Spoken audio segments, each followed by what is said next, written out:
I studied HNC Business and Finance while I was working for Rackham's House of Fraser in Birmingham, and they sponsored my day release to study Business and Finance at night school.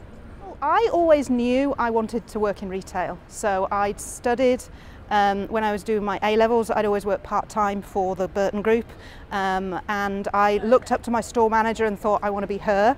Then I decided I wanted to work in department store retailing because it gave me a lot of breadth of different departments and functions.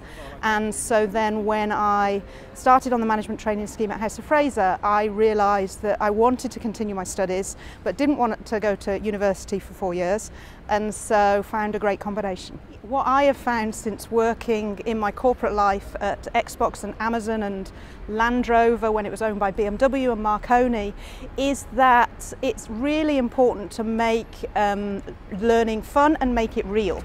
And so what I was able to do is I'd go to night school and learn something about profit and loss accounts or sales and marketing, and then I'd be immediately applying it the next day in a department store.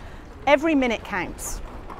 Pay attention to where you are spending your time and your energy and your resources, and be really intentional about what you're focusing on, whether you're studying, whether you're in your social time, the people you are hanging out with, because every minute counts and you can decide on the life you want and go and create it if you're really intentional about it.